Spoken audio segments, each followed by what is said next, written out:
I've activated it, so let's see.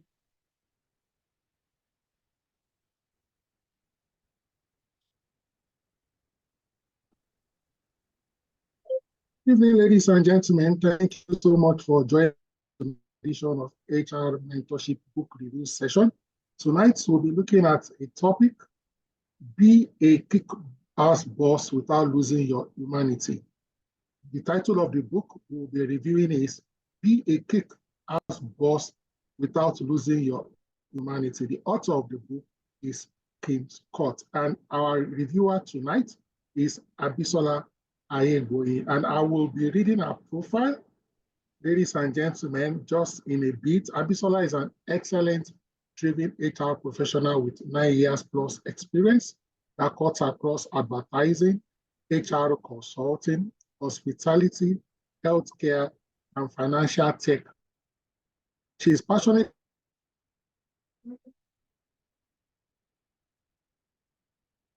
about talent development work system. She's key.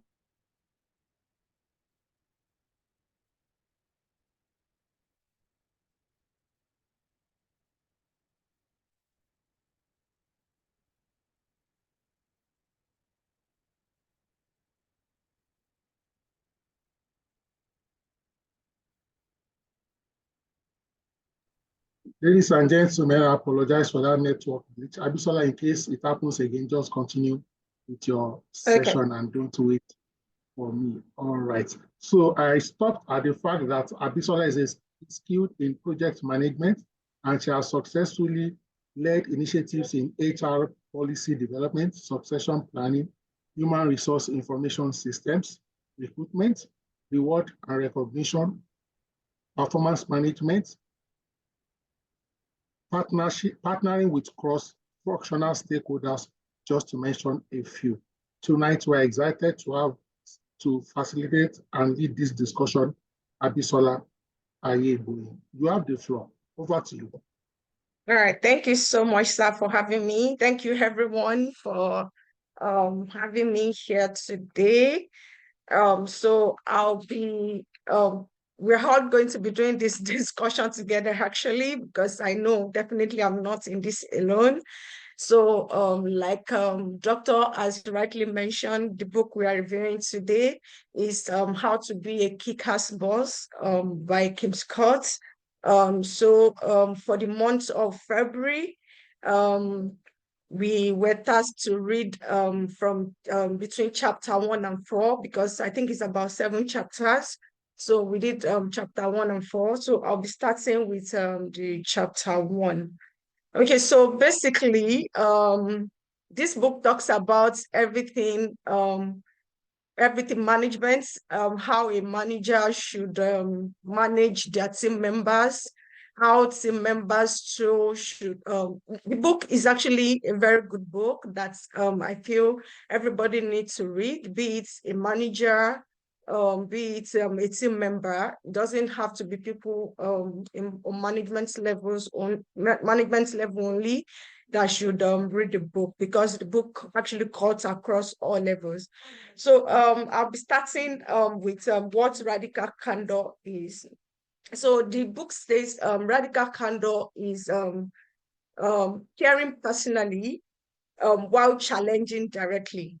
Caring personally while challenging directly. It's not about being rude or aggressive to your team member or the people you manage. It's not an opportunity to laud any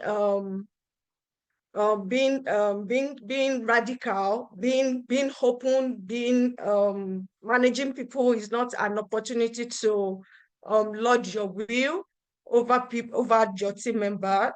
It's just being very open, being transparent, while passing across informations at all level in the organization. So I'll start with the first point that says good management is built on relationship, not just on power.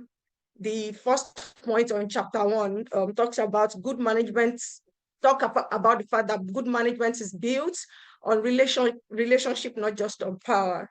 So it further explains that good manage as a manager, the onions rests is on us to ensure we manage our team members appropriately. It's not just enough to set KPIs and throw it on the laps of our team members and say, oh, this is what we will see in another 3 months or 6 months, as the case may be. So it simply says that part-time, we should endeavor to follow up with our team members.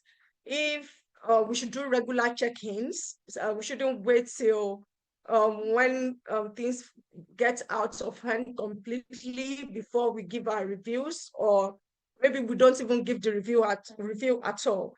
So Kim cited an example on this part where she has someone on that team. I mean, this person is someone that she really flow well with. They really flow really well, but the team member doesn't perform optimally, doesn't deliver up to expectation. So because team approach to management was not not really in line, or wasn't really, maybe she didn't know how to, she wasn't expressive enough to just pass across feedback to the team member. At the end of the day, she ended up losing that particular the team member that, you know, she really likes. She's been pruning, you know.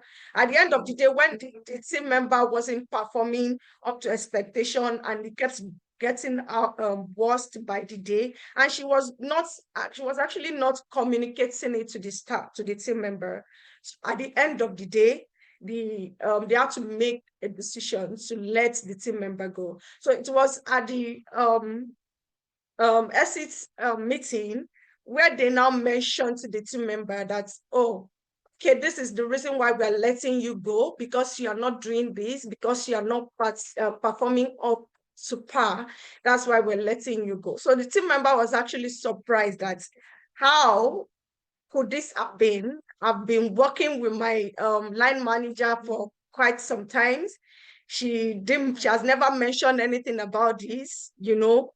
So the first point just taught us that it's actually very important. We should avoid surprises. It's very important to pass across feedback to our team members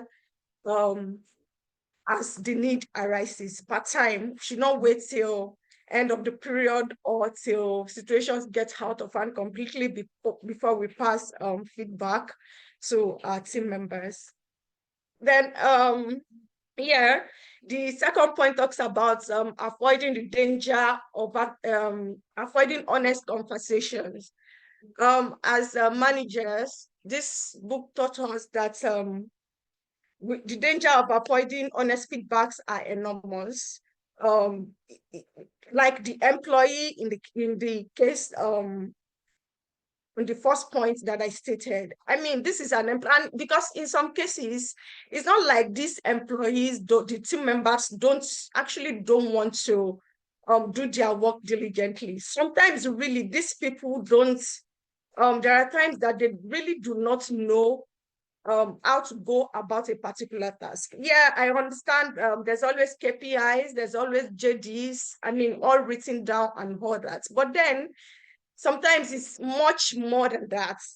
Sometimes it's way much more than that. It's I'll get to that part later too, where we need to know our team members individually. Don't just assume, oh, I'm leading team A, so, and that's it. I'm going to relate with everybody the same way.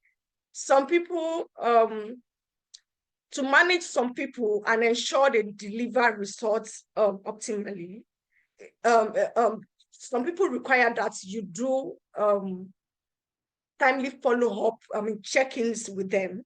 While some other team members, you don't just give them their KPI and their whatever you task you want them to get done at a particular point, and they will do it. They will deliver excellently. Meanwhile, for some people, for some other employees, it doesn't work like that. So The second point, like I said, we should avoid, we should try and not give our employees, our team members surprises. We should try as much as possible to have honest conversations with our team members. If your team member is not performing optimally, let them know so they can make changes. If you will need training intervention for them, if it's mentoring, or if you just need to pair them with someone, so they could learn from the person on the go. So at the end of the day, the honest conversations we are avoiding will not bounce back on the group productivity. So yeah, so that's about the second point, which is the danger of avoiding honest conversations. Then the third point cited an example about Google and Apple approach to leadership. It talks about how Google and Apple are transparent in their leadership approach. Google encourage open debates, open conversations. I know in some conversations, I know in some companies, some organizations do this already. Some line managers try, that's why we have strategy sessions. That's why in some companies, that's why we have Monday meetings, weekly check-ins. Some other companies, that's why we have monthly check-ins, as the case may be, depending on the dynamic of what the organization is into. So yeah, for Google, what they do basically is their CEO, all the executives try as much as possible to have, when they are having brainstorming session, or maybe just an idea that they need to share among themselves. The executive don't just pass ideas down to the team members. So they come together, they throw the idea open to all the team members and say, oh, okay, this is what I think we should do next. What do you think? Right. So we should not think, oh, because we are managing a team, we know better than them. Yeah, I know in some cases it's expected that, oh, because you are the line manager, because you are the HR, you are the CEO, you should know better than the people you are managing. But yeah, it doesn't necessarily work that way in some cases. So what they do in Google and in Apple is, when there's an idea like that, they call a meeting, they bounce it around everyone. Everybody bring their understanding of what the idea is about. So if someone has a greater idea or a greater argument about what the CEO, the line the CEO is actually directing the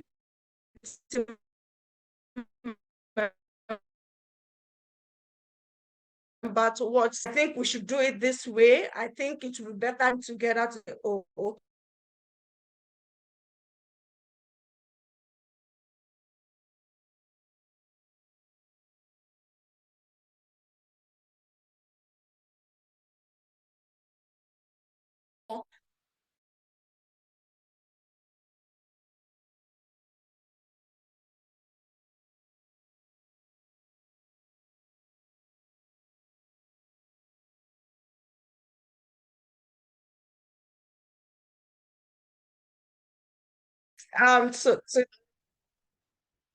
so to the fourth point now, the fourth point says the role of a boss is emotional labor and building trust. Emotional labor and building trust.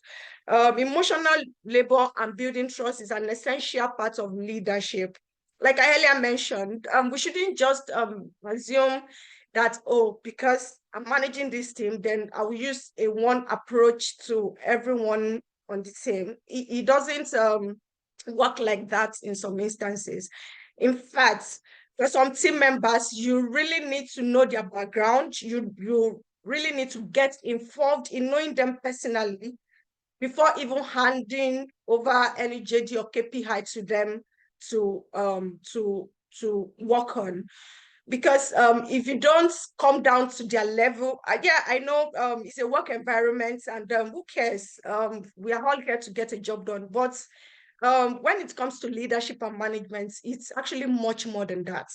So for some team members, you really need to go get to know them on a personal level, know their personal struggles, you know, in their family, what their career interest is and all that. So before you can get those team members to achieve the goals you've set for them at the moment and their KPI. So that's how for some people, for some team members, that's how it works. So that's what this point is actually talking about, that management and the leadership is emotional labor. It goes much more than just leaving to do, JD on our team members lap and say, oh, we will meet in the next 3 months or 6 months. So getting involved with their daily activities, getting involved in knowing them personally and being interested in what interests them and their personal struggle at the moment, just to ensure that you truly care. You're not just about, let's get the job done, let's get the job done. When people know that, oh, my manager truly care about me. In fact, there are times that they will even go out of their way, and you'll be surprised that the team member could actually, you know, go to that extent to just to get a job done for the team, just because they know their manager cared personally about them, not just about the job that everybody is there to do. Then yeah, so the last part of chapter 1 talks about balancing kindness with honesty. We should try as much as possible to balance kindness with honesty. So the fact that the book is saying, or the author is saying, you should care about your team member, know what interests them, know their personal struggle, so they can get the job done effectively, doesn't mean you should not pass across feedback. In fact, you should should learn how to strike a balance. We all should learn how to strike a balance between caring for our team members and then passing across feedback. Feedback is actually very important. If any team member is not performing optimally after your all the necessary interventions has been done, it's the leadership or the manager's role to call their attention to it. Then if at the end of the day the needed resource is still not coming from that person, could place them on PPA, or give them the needed punishment as the situation requires. So yeah, just to wrap up on the chapter 1, it emphasized the end of the chapter 1 emphasize on balancing honesty, kindness with honest feedback. It is very, very essential. We should learn to strike a balance between the two. So now that will take me to the chapter 2. I hope you all can still hear me.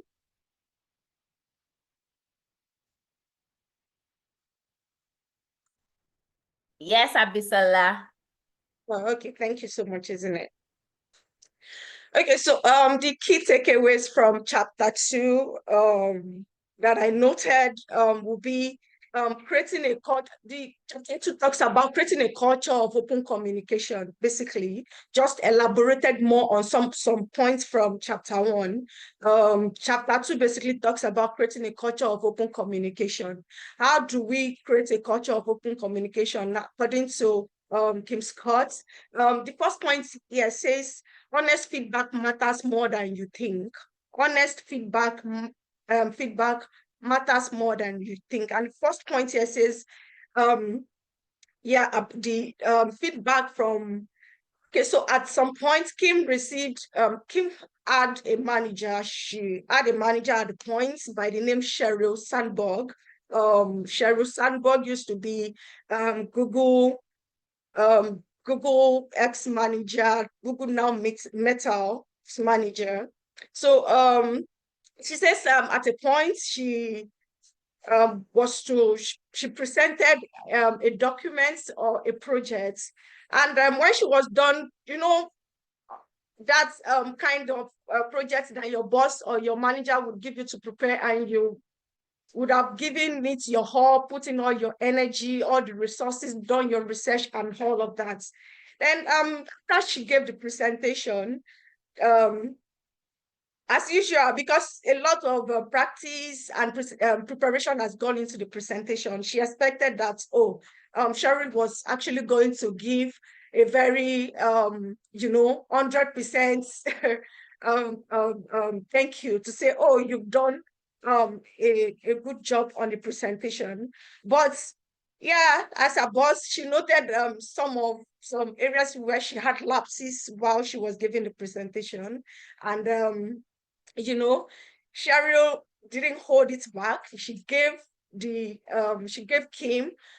the feedback as appropriately as possible. And she didn't just give Kim the feedback like every other person, every other manager would do, to say, oh, you could have been prepare these documents better, or be more audible, or added this point like that. So after giving all the lapses that she had, the feedback on the presentation, she went ahead to propose solution. So the major feedback for Kim from Cheryl on that presentation was that she had too many points and she was talking too loud while she was making the presentation. So she noticed that that wasn't just that she didn't have enough points, not because she didn't want to have enough points. Sharon understood that Kim had that lapses because she didn't know how to do it better. So what did she do? She went ahead and got her a coach, enrolled her in a training to correct all of that error that she noticed while she was doing her presentation. And at the end of the day, it was a win-win for both of them, because I mean, the next time she was making presentation, she nailed it, and from there on, she improved and she eventually got better on her presentation skills. So the honest feedback just talks about us not just pointing out problem alone, but when you point out problem from your team, for your team members, for your employee, yes, as the case may be, ensure you also follow it up with a solution. Ensure to follow it up with a solution. So that's basically what that is about. So the second point for chapter 2 is radical candor, the balance between caring and challenging. So here Scott introduces the radical candor framework. So she came up with a framework for her team, which helps manager give and receive feedback effectively. So and this framework basically had two key components. So the first one is care personally, which states that show that you genuinely care about the person. Then the second point says challenge directly, be honest. It says be honest, even when it's uncomfortable. Be honest, even when it's uncomfortable. Yeah. So if any of your team member is, I mean, we've talked enough about that. Just make sure, as uncomfortable as it may seem for your team member, make sure you're being honest while giving them the feedback.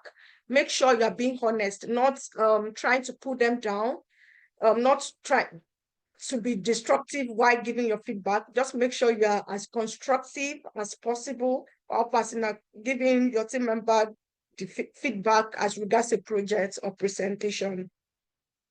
So the third part of chapter 2 talks about the 4 quadrants of feedback. According to Scott, she said she introduced a feedback matrix to illustrate different approaches to giving guidance. So she came up after working with her team for some times and noting the dynamics of our team members and how things work with the team. So she had to come up with these quadrants, a framework, approach to giving guidance. So the first approach is the radical candor that we've been talking about. You care personally and challenge directly, honest, constructive, and caring feedback. Then ruinous empathy. Ruinous empathy talks about you care but avoid tough conversations. There can be such thing as ruinous empathy. When you love your team members so much, you don't want to be truthful. You don't, you have that syndrome of, oh, everybody in my team must like me, as their manager, so they can send me praises or not have any bad thing to say about me. And because of that, um, so talks about that because of that, some managers tend to hold back honest feedback from their team member, which at the end of the day we come back to actually harm all the team, not just that individual. Because I mean, if you're in a team, if you're managing a team, whatever happens to that team, everybody takes responsibility for it. Especially as a manager, there's no you're not going to have that there's not going to be such thing as, oh, is this also individual from my team that didn't perform optimally, that affected overall team performance. It's not going to happen that way. At the end of the day, if your team perform optimally, the praise is actually going to come to everybody. And if at the end of the day, the team also did not perform up to expectation, I mean, the feedback will also come to everybody. Nobody's just going to say, oh, it's because of one particular team member that the whole team flopped. So yeah. Then there's the third one is obnoxious aggression. You challenge, but you don't show care. You can feel harsh or humiliating. So some people quite all right knows how to challenge their team member. They know how to give feedback, but not in a constructive way. So this is just talking, this whole quadrant is just talking about us balancing, learning how to strike a balance between giving feedback, constructive feedback, and giving a candid um, feedback when there's need for it. So saying we should try as much as possible to avoid humiliating feedback. When people are not performing optimally, don't be too harsh or aggressive on them.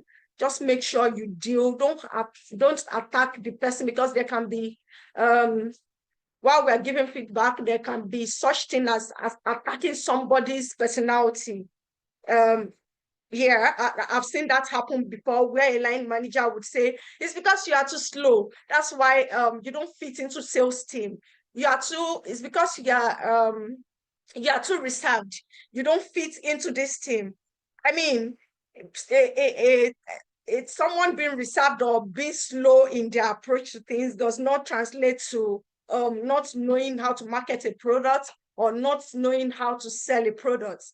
It really does not work that way. So, and again, like the chapter one finally pointed out to us, that we should learn as much as possible, because you can't expect everybody in your team to be 100. It's not possible.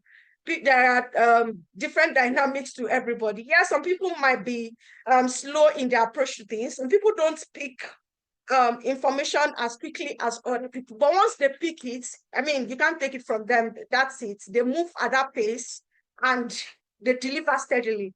While some people at the initial beginning stage of a project or whatever, they pick as fast as possible.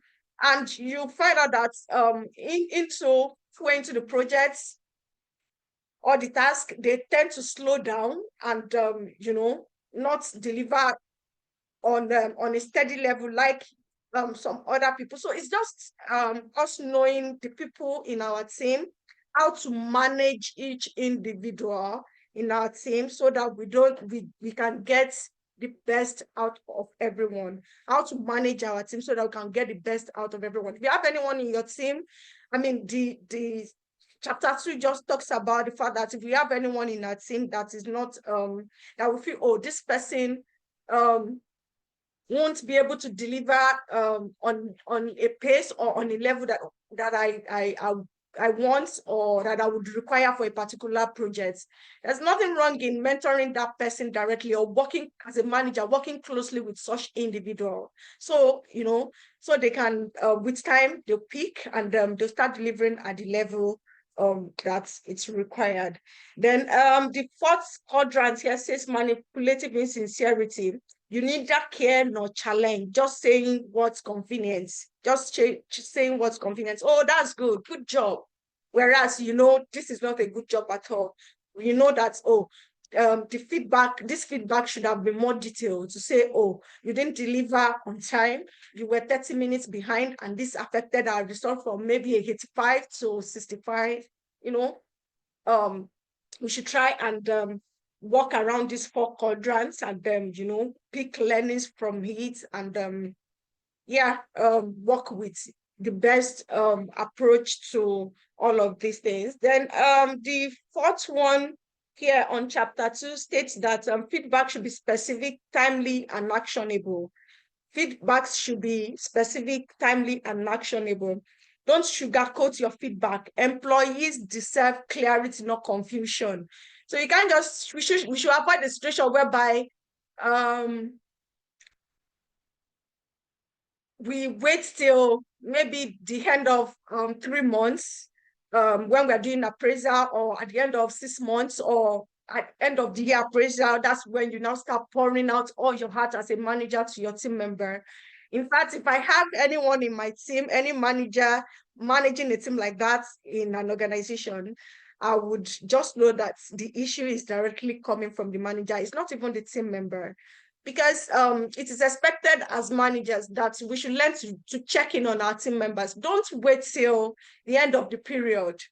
And as HR managers, business partner of organizations too, we should try as much as possible to check in with these line managers or whoever we relate to on that level. Make sure you check in with them, so that way they can also check in on their team members, because as HR managers too, that is supposed to be a process owner, because that is one major part of our function as HR people. We're supposed to be process owners. If as the process owners, you're also folding your arms and you want to wait till pressure period before you have a talk with the team lead or the line manager, I mean, it's also not the best. So maybe on a monthly basis, you could schedule a meeting with all the line managers to say, oh, how is it going with your team? Do you require any assistance from the HR team? Do you want us to send anyone on training? That's if you've not already done that beginning of the year, or however you do it in your organization. So also checking in with these people as HR manager is also very essential. Make sure you check in with the line manager, so that the line managers will also know that they're supposed to check in with their team members on a weekly, monthly, or however they want to do it. So everybody don't wait at the end of the year or at the end of the quarter before they start giving feedback, because at that period it would have things would have really gone out of hand. And I mean, everybody there's a reason why we get paid for showing up at work every day. So if we are being paid for showing up at work every day, I mean, we should also let our showing up count. We should let it count. It's really important. So yeah, so the fifth point talks about leaders must encourage feedback from employees also. This is like a type of bottom-up approach to appraisal, kind of, but not appraisal, so to say. It's just general feedback.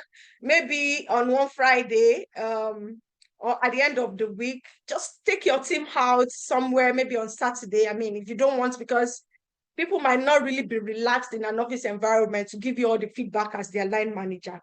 But I mean, if it's weekend and everybody, you invited them to your house or maybe to a hangout somewhere, and everybody is quite relaxed, people will be very free to give their sincere feedback. And as managers too, we should also learn to welcome this feedback from our team members.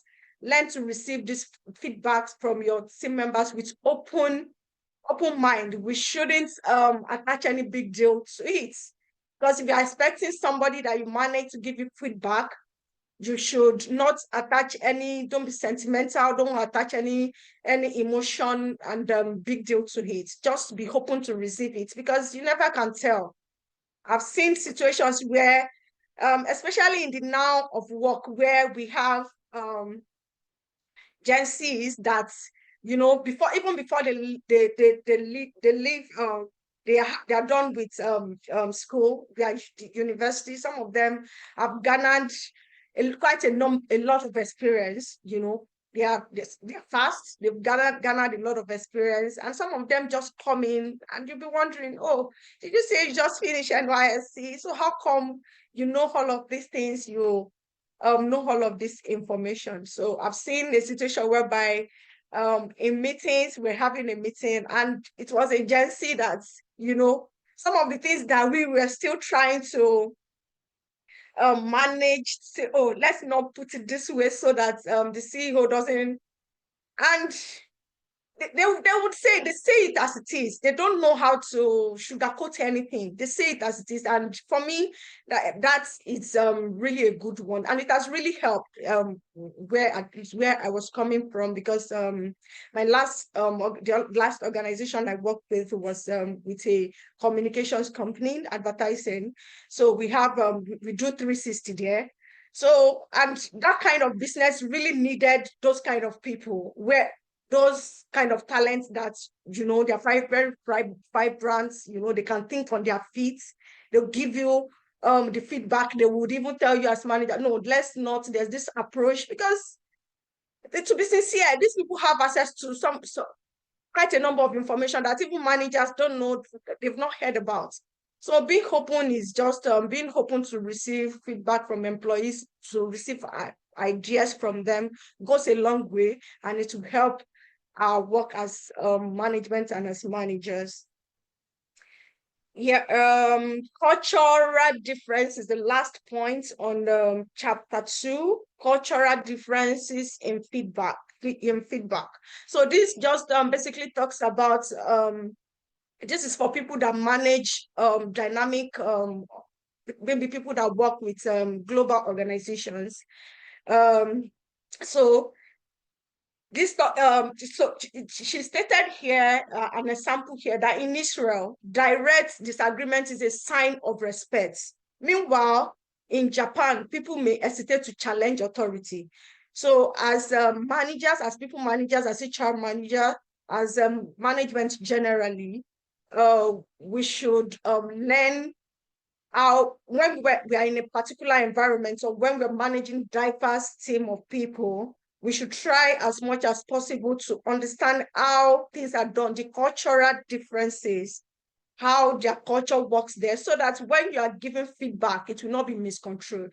So if you understand how things are done in Japan, for instance, someone that doesn't know that direct disagreement is a sign of respect in Israel, I mean, if you don't take your time to study that or come across such information in a book like this, how would we have known that, oh, something like that is a sign of respect in that part of the world?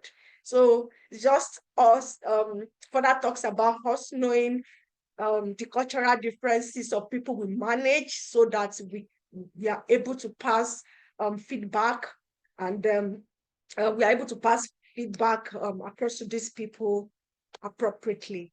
So yeah, that's for chapter 2. The main lesson in chapter 2 is just that feedback is about correcting mistakes, about creating a culture where people feel safe to grow and improve. Honesty and timely feedback given with care helps teams stay aligned, motivated, and productive. Thank you, everyone. Are we still together before I move to chapter 3? Yes. Yes, we are. All right, thank you.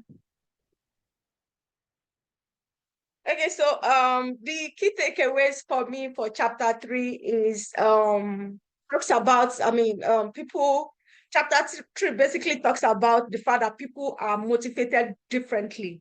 People are motivated differently. For some people is fully remote work that motivates them. Some people want to be in the office every day. Someone like me, if you're managing me and you ask me to work, do fully remote, I might not, I don't think I buy fully into that idea, because I just do not like it. I don't like waking up at home, being at home, working from home. Yeah, if when it comes to hybrid, I can manage that. That's perfect. But working from home 24/7, I tried it during COVID, and it wasn't a good one on my mind. So since then, I'd come to the conclusion that no, I'll never try this. So no, knowing people, the people we manage, knowing for a fact that people are motivated differently. Not everyone wants to climb the career ladder. Not everyone wants to climb the career ladder. We shouldn't always base our appraisal, our performance on, okay, so if you perform efficiently, you become manager. Hello, some people are not even interested in becoming a manager. I've seen a good example would be some medical doctors and some engineers. They just want to come to the office and get their job done, and a specialist medical doctor just wants to perform their surgery. They are not even interested in mentoring or teaching anybody. They just want to come in, schedule them, let them get their surgery done, and go back to their house or to whatever task they have for the remainder of the day. And this also applies to some engineers too. They just want to do their coding, do their engineer work. They're not even interested in managing a team to start with. So all that, if you perform well, you would become a manager or you would become a director. Some people don't, that's not what some people are looking out for in their career. They don't want it. They don't want it. They just want to do their job quietly, deliver, and they deliver effectively.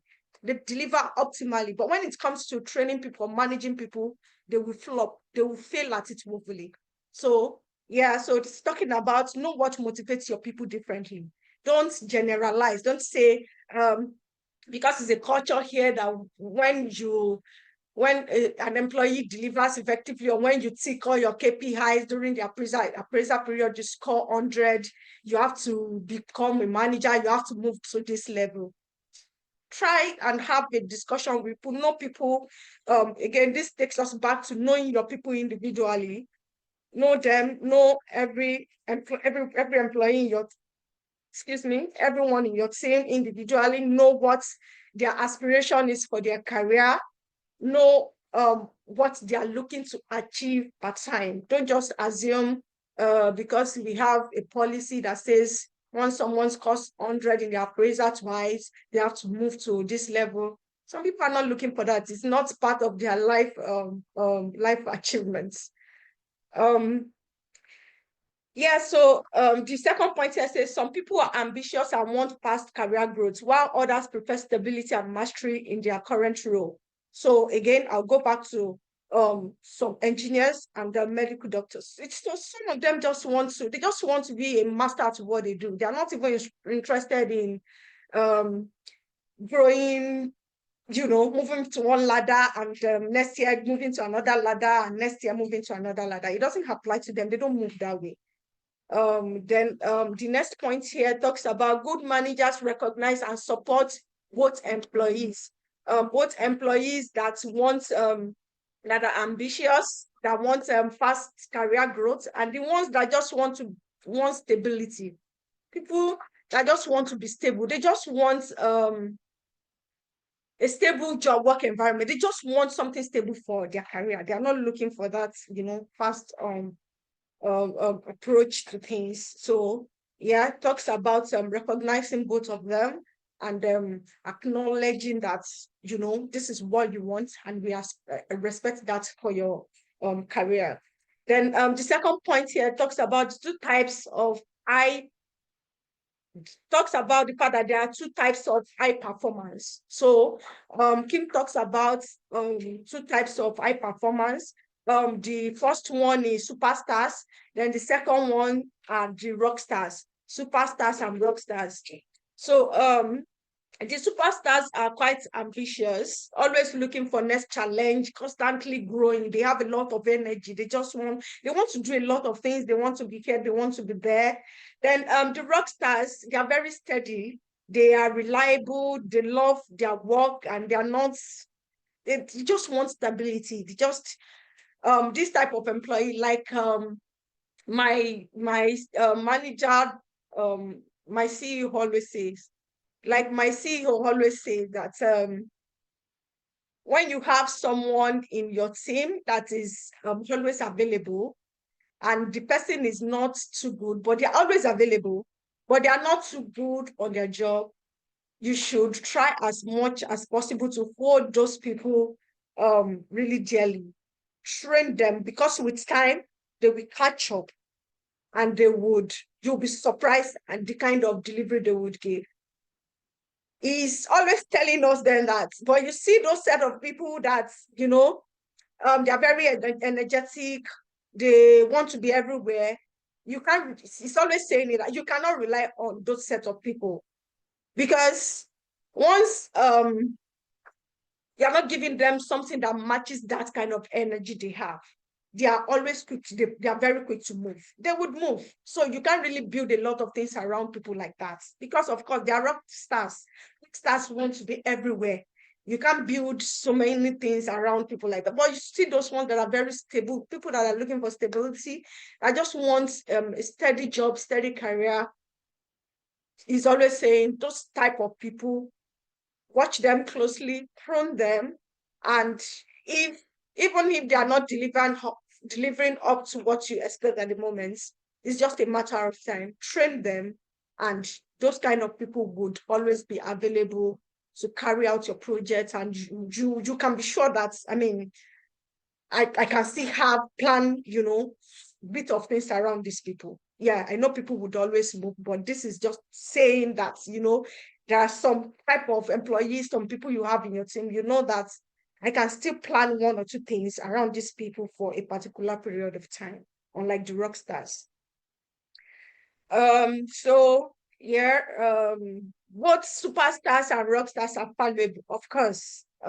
This is not to say because somebody likes to move, then they are not valuable. No, it's just their nature. That's who they are. And I mean, there's nothing, they can't do anything about it, and that's their manager to do. You can't actually do anything about it. It just means that's who they are, and try as much as possible to manage them that way, so that you can get the best out of them as possible. Then a team needs balance of both rock stars and both of superstar and rockstar, because you can't just say, oh, okay, because I can plan one or two things around rockstar. So I want to every of my team members to, I want my team to be filled with superstars. No, it's not going to work. Just know how to strike a balance, because if you are going to be working that way, you might get to a situation whereby you have just docile people in your team. So what this part is saying is we should learn how to strike a balance between these two set of people, these two set of team members, employees, as the case may be. So know how to strike a balance, know when to keep a superstar and rockstars, know when to hire one if you don't already have one in your team, so that there can be a balance generally. So that's what this part is talking about. Then the third point on the chapter 3 talks about don't push everyone into management. The book talks about on this part that we should not push everyone into management. Like I've earlier mentioned, everybody is not interested in promotion. It's not everybody that wants to be your CEO. Some people are not just, it's not just their thing. They just want to do their job. They're not even interested in being a manager, CEO, whatever. They just want to do their job, get paid, be steady, and move on that pace. And would they deliver? Of course, they would always deliver. Would they go for training? Of course, this set of people always go for training. It's just that it's not part of their career aspiration to attain management level. So when you have people like that in your team, don't push it. Don't push it. Just try as much as possible to manage them that way. Some people excel as individual contributors. She cited an example here about writers, designers, engineers. And yes, I agree because I've worked with these people a lot. Writers they don't want, I mean, because you're a writer, you're writing, you don't require a lot of, it's a group work or, being in, everybody, we have to function in a team, right? But I'm a writer. In fact, writing requires that I have a very serene environment, an environment where I don't get distracted, where people don't come in my faces every now and then. So those kind of people, they are individual contributors and they like it that way. Designers, the art directors, when they are doing their things, they like to have 100% concentration, no distractions. They just want to do their things. And the same thing also applies to engineers. So forcing this set of people into the leadership can backfire. Some of them they will tell you they are no longer interested. They can move from your organization or from your team to say, oh, especially in the now of work where people now have they have liberty to make their decisions, unlike then where uh, you can be held back by, oh, I don't think there's much job out there. Unlike these days where majority of this job you can even freelance it. You can be in Israel and work for a company in Nigeria. So don't push it, because if you try to do, it's definitely would backfire. So that's what the first part talks about. The fourth part, the point 4 on chapter 3, talks about career have different growth phases. So Kim talks about career having different growth phases. The first point under this is people don't stay in one category forever. Life changes, personal goals shift. So yeah, people move from one line of career to another. I've seen, even in HR line, I've seen people work in finance before and move to HR. I've also seen people in HR before move into finance department. So people move depending on what their goal is at that point in time, or what their aspiration is. So that determines their movements. And when it's time for them to move, I mean, it's not, I don't think any manager have so much willpower to hold anybody down. It's just to wish them well and give them appropriate guidance. If you can, if you have any idea towards that line, give them appropriate guidance. You could even give them recommendation if it's within your power, if it's something you're willing to do for them. Why not, if not? Then the second point here talks about someone might be a superstar for a few years, then shift into a rock star phase later. So people are in different phases of life at time. Again, so this takes us back to where we started from, that know people individually. People are in different phases in their life journey. So for instance, I know that for some women, when they are in their single phase, they are very much productive. They are very, very much productive. I mean, you could wake them up, give them a task to do at any point in time. They would always deliver.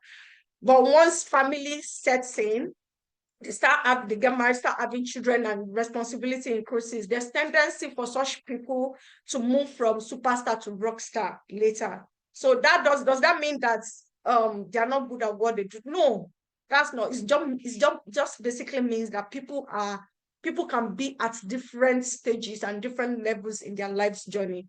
So as managers, as management, it's our responsibility to know the stage where people have at time. And this can also apply to to men also, let's try as much as possible to know where our team members, our employees are part-time so that we can manage them appropriately.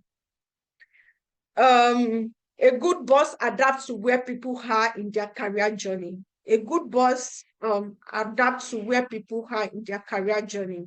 I mean, you can't even be a good boss if you've not mastered the art of managing different people. Because as a boss, it means you have to manage different kind of people, temperaments, different kind of rock stars, superstars, people that are so good at their job, different kind of people. So you can't even be a good boss without knowing how to manage all of these people.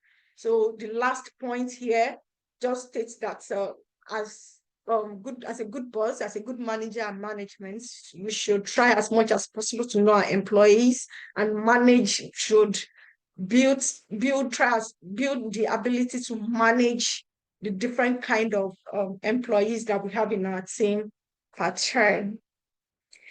So the sixth point for chapter 3 talks about career conversation and just more than annual reviews. Career conversations are just more than annual reviews. Like I have mentioned before in this discussion, many managers only discuss career goals once in a year. They just want to come at the beginning of the year, dump the cascade or to do the KPI, everything members parts, so that they don't no check-ins, no follow-up, no nothing.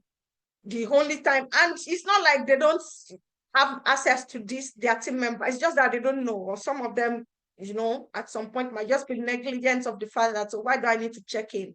I mean, I hired you, I've given you your JD, your KPI, and I'm paying you, you should deliver on your job. Meanwhile, it's not always like that for some employees. Of course, it can't be for everybody. For some employees, it's not always like that. For some people, you have to continually check on them, check with them, and if there's any intervention that such set of people would require, you know how to come in appropriately. Instead of having regular conversations to understand what excites each employee, Scott suggests that three types of she suggests the three types of career conversations every manager should have with their team members. The first one is life story. Understand people's background, their values, and what shaped them into who they are.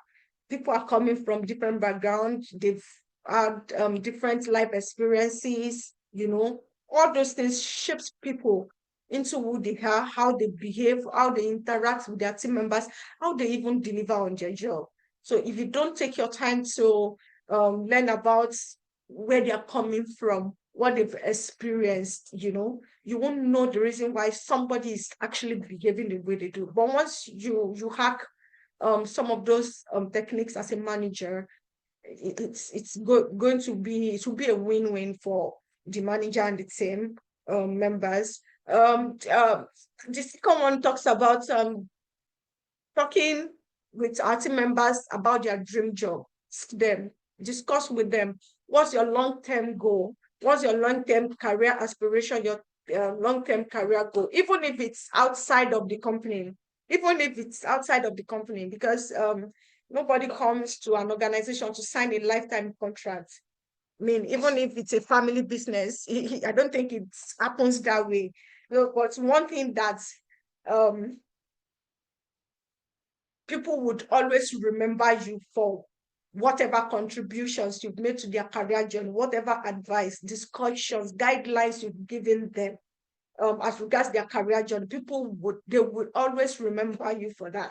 So we should try as much as possible to have dream job as managers. We should try to have dream job discussion with our team members, even if their dream job is outside of the organization. I mean, it's life and it's career journey, and it is what it is. It works like that sometimes. Then next steps. The third point here is next step. Them grow in a way that aligns with their career goal. their career goals, help them grow in a way that align with their career goals.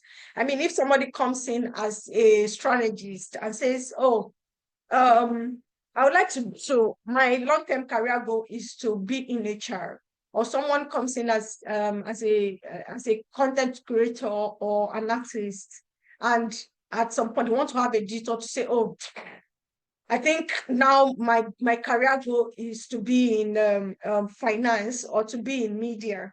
I mean, why not if not? Especially if you happen to work in an environment, your business happens to operate in an environment where their aspiration or long-term career goal is still something that you can accommodate within your the ecosystem of what that organization is into. I mean, it will go a long way. Help them, guide them on courses that they will take, both free courses. If you have people that can mentor them, I mean, if it's not something you can do for them directly, if you have somebody in your you have somebody that can guide them on how to go about it, the courses they have to take, and all these things. I mean, don't hesitate to add that to their career journey. They would always remember you for it. I mean, and it would always be a win-win at the end of the day. Yeah, so that's about chapter 3. That's about chapter 3. That's everything chapter 3 talks about, from motivation, um um not just from talking about motivation, not just being about money. Motivation can just be having a talk with your team member, referring them, I mean, recommending them for a training, or just introducing them to somebody to say, oh, I think this person would how to guide you better and all that. It's not always in monetary terms. It's not motivation is not always in monetary terms. Some people just want flexibility. Some people just want to work from home. That's all they want. And I mean, if they can deliver optimally while working from home, what's stopping them? Career have different growth phases. We've talked about that. People can move from rock stars to superstars, and people can also move from superstars to rock stars. And we've also talked about in this chapter 3, we've also talked about the fact that management, we shouldn't put as managers, we should not push everybody into management. It's not everybody that's interested in attaining the management level. Everybody don't want to get to managerial. People just want to be experts in their field. They just want to do their job and go home. And that is also fine, as far as they are delivering optimally on whatever task you've given them to do part-time. I don't see any problem in that. So chapter 3 just elaborated a lot on knowing your team member individually, managing them individually, and knowing what motivates each individual, helping them in their career journey, and all of that. So that's what chapter 3 basically talks about. So yeah, please, are we still together before I move to the last chapter on our review for February, which is chapter 4? Are we still together?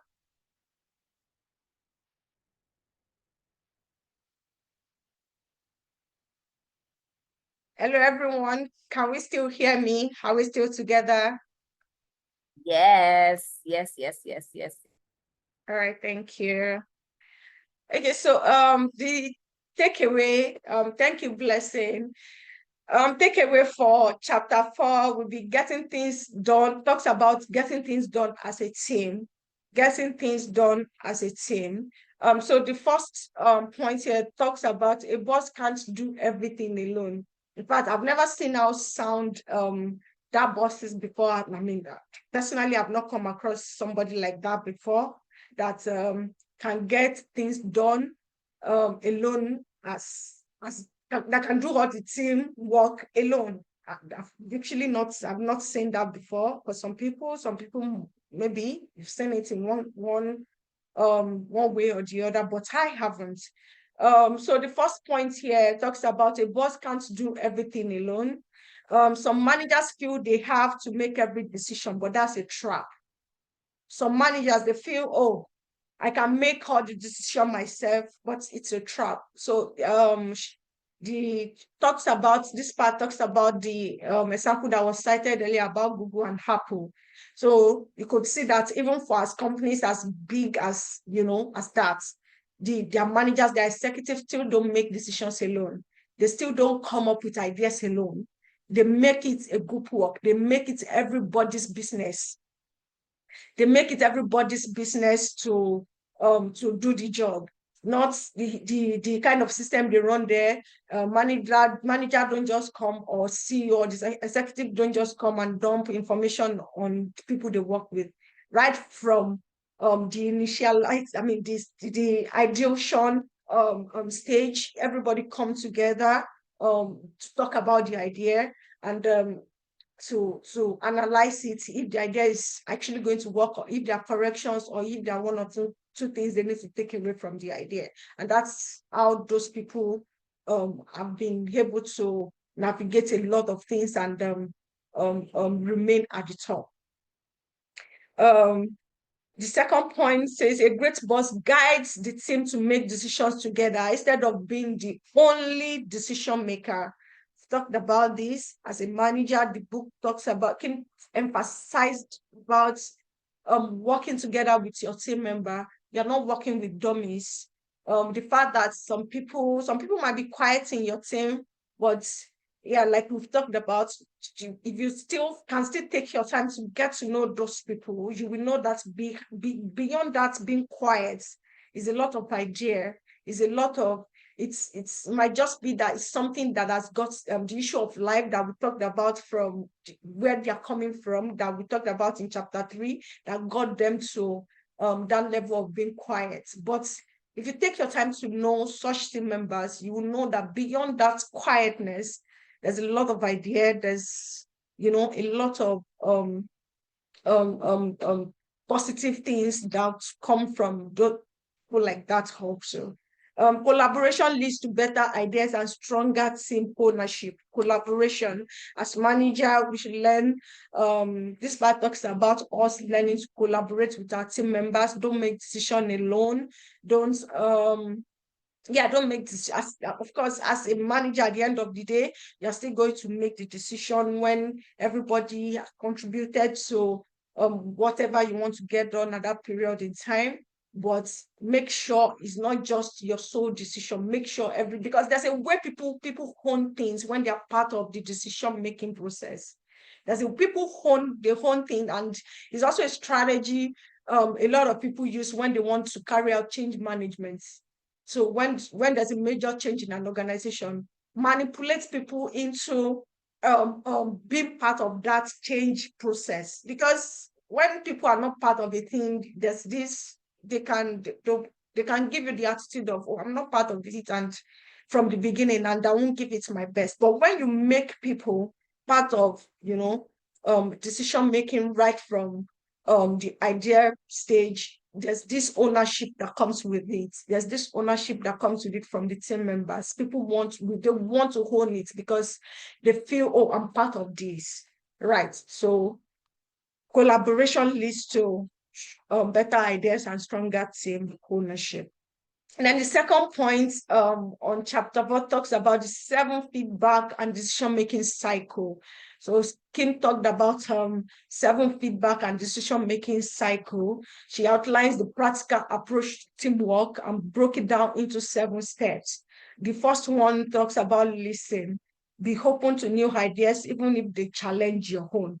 Be open. I mean, what is even the essence of having people in your team that can't come up with idea that will challenge your own? Like my boss would always say, bring a superior idea, and I'll throw mine in the trash. Don't be so high up there that people can't you don't want to go for people that are smarter than you. I mean, there's this general saying, I can't remember from which book now, that says we don't hire smart people and tell them what to do. No. So the essence of hiring smart people is just basically for them to come in and disrupt things. Let them disrupt things in a very good way. let's the whole organization shake. Let's feel a sense of, oh, we have new approach to doing things, and we have smart folks in our team. Yeah, listen. So the first one is listen. The second one is clarify. Ask questions to fully understand the problem or suggestion. If a team member is coming up with a suggestion, ask question. Be humble enough to ask question if you don't understand. Be humble enough to ask for clarification. Oh, could you please elaborate more on this idea? It's not clear enough. It's actually very simple, and it makes work very easier for everyone to get along. Then the third part says some debates, encourage open discussions. This works. It works every time. It works every time. Being open in your decision making, your idea process, it just works every time. Because like I mentioned earlier, when people are when you make them have this sense of, oh, you are part of this from the initial stage, they own it. They don't want to fail. They don't want the project to. And in a situation whereby such projects even end up not coming out as expected, you see some of them being sober, being sad, as if, oh, this is their personal, because they've already honed it, they've seen it as their personal project. Right. So the fourth point talks about decide. The manager or the team lead, as the case may be, still, have the final decision after everyone have come together to discuss the idea. At the end of the day, the manager is still going to streamline everything to say, oh, okay, this is what aligns with what we're trying to do at the moment. The decision making still lies with the manager, but at least the team members will know that, oh, the manager carried us along, and they will be willing to receive the projects with a very open hand and open heart. And then the fifth point says persuade. Try as much as possible to persuade people. If people disagree with the decision, explain the reasoning clearly.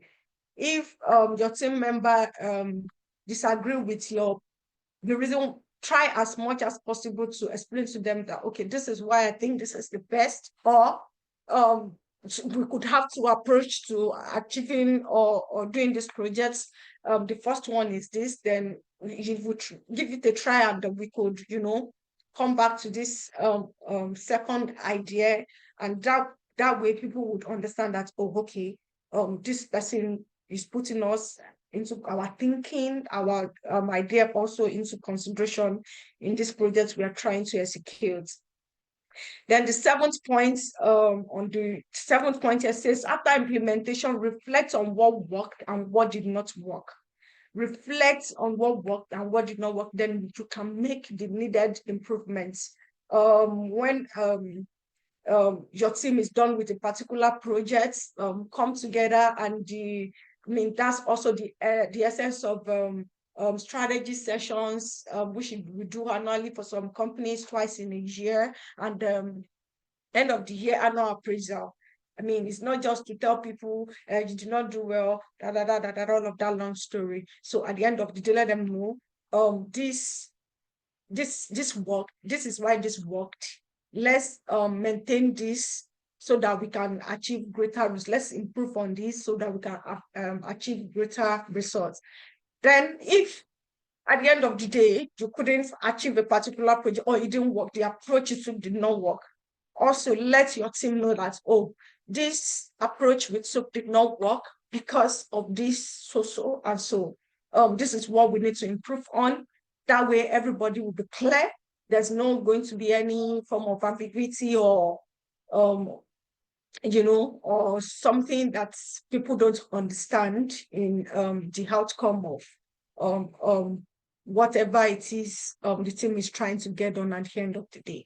Then so the third point talks about debate. Debate should be encouraged and not fear. In your team, try as much as possible to encourage debates on things.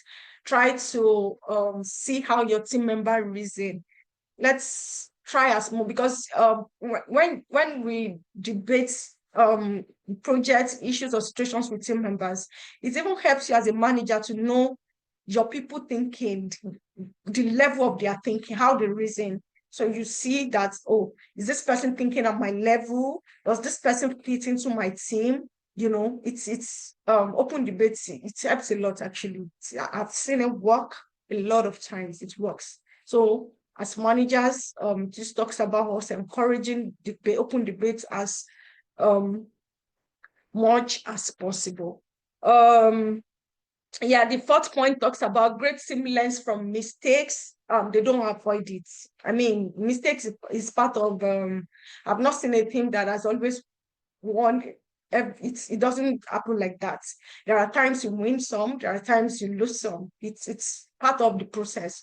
So, but when you lose some, try as much as possible to also have the discussion with your team, learn from the mistakes, share with your people, let them know that this is what I think. Some of them would even tell you if you're the kind of manager that you receive feedback well, in good faith from your team members, they will tell you, oh, this is why I think that they will analyze it themselves. This is why we think we failed. This is what we need to improve on. This is what we think we should do better going forward.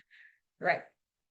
Then yeah, the next point here talks about some managers blaming everything on their employees or their team when things don't go the way they had projected or the way they planned. I mean, as a manager, if you can't take responsibility for both the team wins and the loss, that means you're not fit to be in that position yet. As a manager, you shouldn't apportion blame when projects don't go the way you had planned. If it failed, take it in good faith and take learnings from it, improve, so that next time everybody can achieve better results. Right. So don't apportion blame. Don't say, oh, it's my team member. My team member are not always compliant. I mean, before you get to that level, what have you done as a manager? What have you identified? Did you escalate things? Did you try to, what some form of intervention have you used and all that? So we should try take notes of all that. Yeah, so the last part on chapter 4 talks about execution being a team effort and not just the boss's job. Execution is a team effort, is not just the team, the boss job. I mean, after the planning stage, after cascading, letting everybody know, oh, this is what you're supposed to do in this part of the project, this is your part and all that. Don't go ahead and still hold it 100% as a manager. Don't let your team execute. Let them try their hands on it. Try it, even if it will mean that they would fail at first. I mean, let them fail. Let them fail. And when they fail, they will take learnings from it and everybody will be better for it. So don't always say, oh, because I'm the line manager, or I'm the head of the team, I have to execute everything myself. You could to execute everything myself, you could assign tasks as appropriately as possible. And like I said, and like the book also states, if the team fails, they will take learnings from it and everybody will be better for it next time.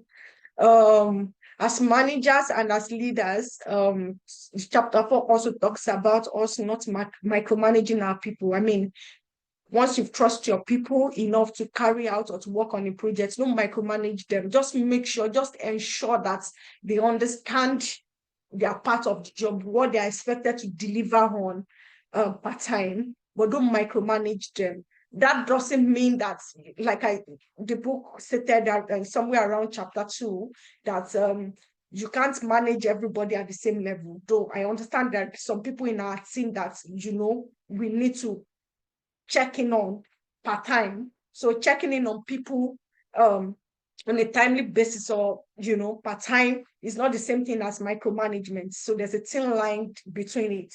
There are some people that you need to check in on them, not that because they are not good, but because they are not at that level of performance that you want yet as a manager. you can check in on those ones, but also take notes so that you don't that checking in on them or following up with them doesn't turn to micromanagement. So we should try and watch all of that as managers. The last part, rounding up chapter 4, talks about a manager's job is to also clear obstacles and support the team. Not control every detail, just clear obstacles. So, I mean, at the beginning of a project, if a manager knows that, oh, this thing that we're trying to achieve in 3 months' time might not be possible, or I sense we might not get enough funds from finance at this also point, or we might not get the needed training that we need from HR at this also point in time to deliver on this task. As managers, try and come up with intervention that would aid the team from failing on that project at the particular point in time. So this just emphasize on the fact that managers clear obstacles and support the team and not control every detail. Trusting employees to execute their ideas boost confidence and ownership. I mean, I can't even stress this enough. When you make people part of a project or an idea, they will hone it with their full chest.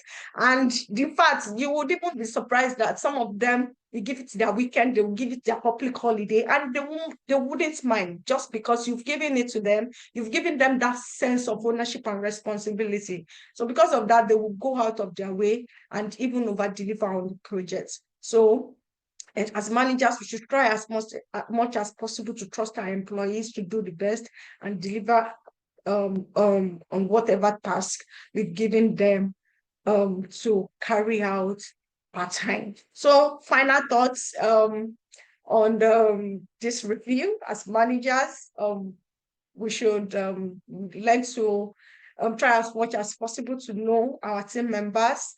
Don't micromanage them.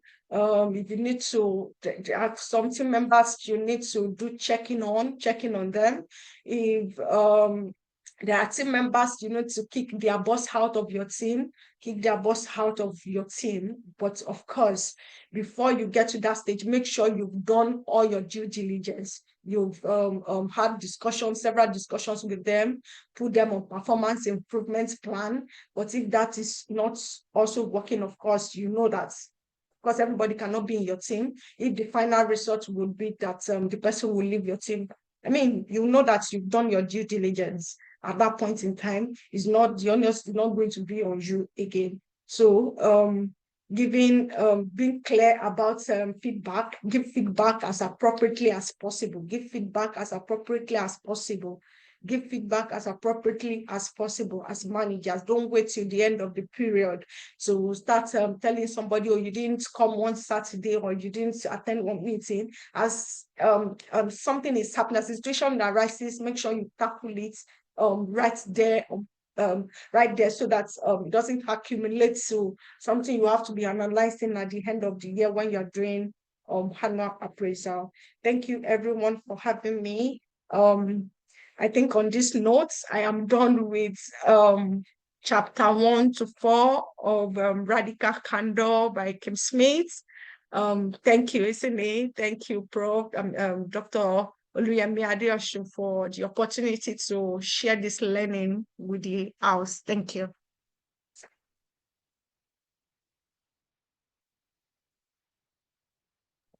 Wow, that was very, very beautiful. Extremely comprehensive, detailed. If you didn't read the book and you listen to this, you have it all covered.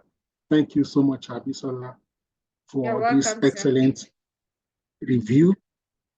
If anyone would like to maybe contribute, share your input, either from reading the book or from learning tonight, if you raise your hands, we'll be glad to hear your thoughts so that you can lend your voice to this discussion. Venture, anybody has a question, comment, or clarification, if you raise your hands, we'd like to take 2 or 3 comments very quickly so that we can call it a wrap up. I've enjoyed myself. Bade girl, are you still there? I'm checking. Any I'm comments? here. Oh, yeah. let's sing birthday song for you. If that's the only thing we can do tonight, let me see if we can unmute everybody so that we'll celebrate your record. Let's Yeah. see. Thank you so much. Okay, so we can unmute everybody. Today is Ezine Obiора's birthday. She's anonymous with the HR Book Club. That's for way. Don't ask me how long. At least I've known somebody for 15 years. That's also qualifies as way back. I have a good voice, so I want to sing after those who know how to sing. Anybody who wants to sing for happy birthday song, special number. Happy birthday to you. Happy Happy birthday birthday to to you. you. Happy Happy birthday. happy birthday. Happy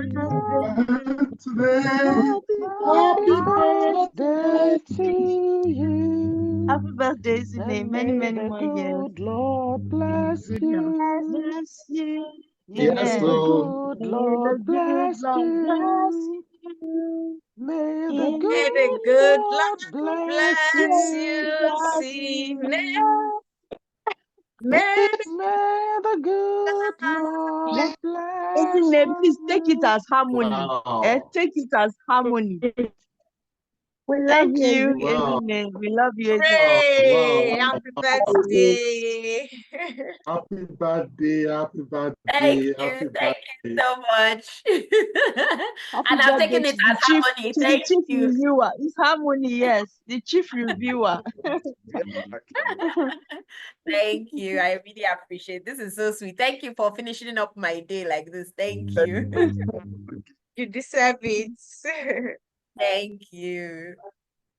Thank you, Abisola, for the Okay. review. It was really nice. And I think every company should read this book. Honestly, Yeah. sincerely. Mm, Every company should mm. have this book in their library and have a book review with employees. Thank you very much. Thank Fantastic. you. Fantastic. Lala, good job. We really appreciate that. It was a well, Thank I you. really Thank appreciate it. you. And Thank personally, you. I've downloaded the book and I will make sure all my bosses got it and they will read and we put it to our I'm trying to administration. So download it myself. Right. Thank you. Thank You you. have you Thank you have you so have made much. me learn to go and look for it. Yes, I'm looking for it right away and downloading. Thank you very much. can chat Thank me and send it. I have the soft already. Yeah. Thank you. Okay. All right. Once again, on behalf of everyone, I'd like to celebrate, appreciate, and thank most sincerely Abisola Aiboyin. This is world class. Rest assured that you are coming back, either for a Yes. book review or a Yes. webinar or for the two. Please Yes. stay close. Stay close. Thank you. Thank you so Yes, much. sir. Regards to the family. All right, sir. Thank you. It's my pleasure. Thanks for having me. All right.